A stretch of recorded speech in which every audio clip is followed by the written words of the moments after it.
Sila pala ang mga volleyball players na tinago ang relasyon at hindi siniwalat sa publiko. At bago natin simulan, don't forget to subscribe to our YouTube channel para lagi kang updated sa ating volleyball chika. Jel Cayuna. Si Jel Cayuna ay inakalang nagkarelasyon noon sa isang napakagandang babae na si Carly Hernandez, na dati niyang katimate noon sa FTU Lady Tamaraos. Todo flex pa nga si Jel Cayuna kay Carly Hernandez sa lahat ng kanyang social media. Kaya nabigla na lang ang lahat na may tinatagong karelasyon pala si Jel Cayuna. At ito nga ay isang unknown player noon ng Signal HD Spikers. At ito ang totoong babae na kanyang iniibig. Napaka-low-key lang talaga ng kanilang naging relasyon. Myla Pablo, ang Diana Zubiri ng volleyball.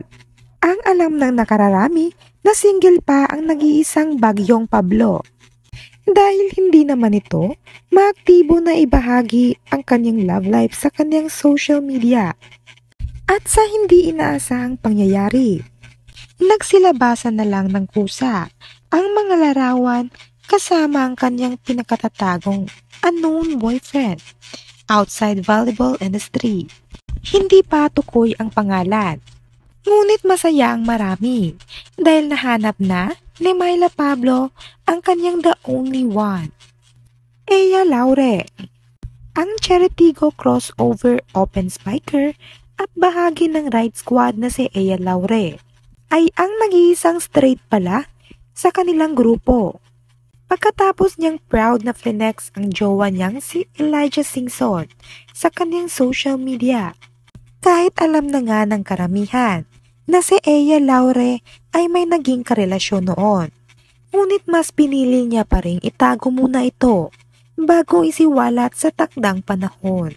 At ito na nga ngayon ang takdang panahon upang ipaalam sa marami kung gaano kamahal ni Ea Laure ang kanyang nag-iisang boyfriend, Tots Carlos.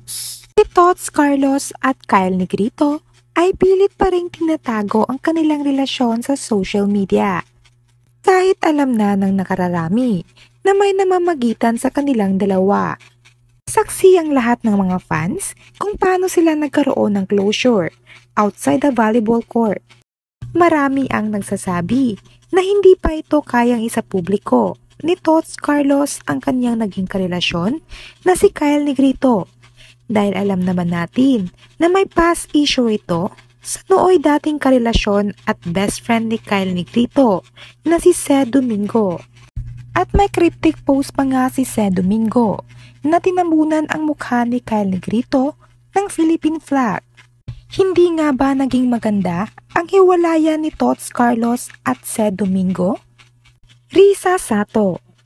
Si Risa Sato na nga ang may pinaka-latest na jowa reveal sa Creamline Cool Smasher. Dahil kung hindi pa ito pinakita on screen sa laban ng Creamline versus F2 Logistic, ay hindi mabubunyag ang tinatago nilang relasyon. At nang manalo ng ginto ang Creamline sa PVL, ay binahagi na rin niya ang kanyang boyfriend na si Enzo Huson, isang basketball player na naglalaro sa Jensen Warriors sa MPBL. Sobrang dami nga naman talaga ang kinilig dahil sa kanilang volleyball-basketball relationship. At suportado rin nila ang isa't isa sa tuwing may laban ang bawat isa sa kanila. Alyssa Valdez. Pagkatapos ng breakup issue noon kay Kiefer Ravena, ay hindi na nagparamdam si Alyssa Valdez patungkol sa kanyang relasyon. At nakafocus na lang ang kanyang atensyon sa kanyang passion na maglaro ng volleyball. At dahil dito, marami ang na-LinkedIn kay Alyssa Valdez pagkatapos ng kanilang hiwalayan. Dalawang volleyball player na lalaki ang na-LinkedIn kay Alyssa Valdez. At ito nga ang Ateneo men's volleyball player na si Isay Marasigan. At pati na rin ang AFAM Volleyball Singaporean National Team member na si Min Feng.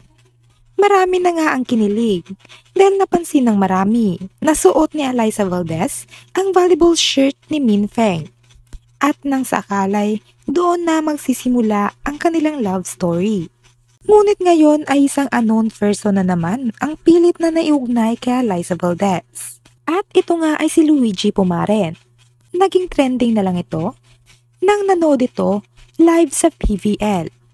At sinusuportahan si Liza Valdez. Napansin rin ng ibang fans na lagi silang magkasama off-cam.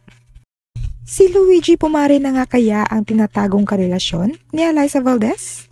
Kayo, kaninong karelasyon ang napahanga kayo dahil sa pagiging low-key? Please comment down below.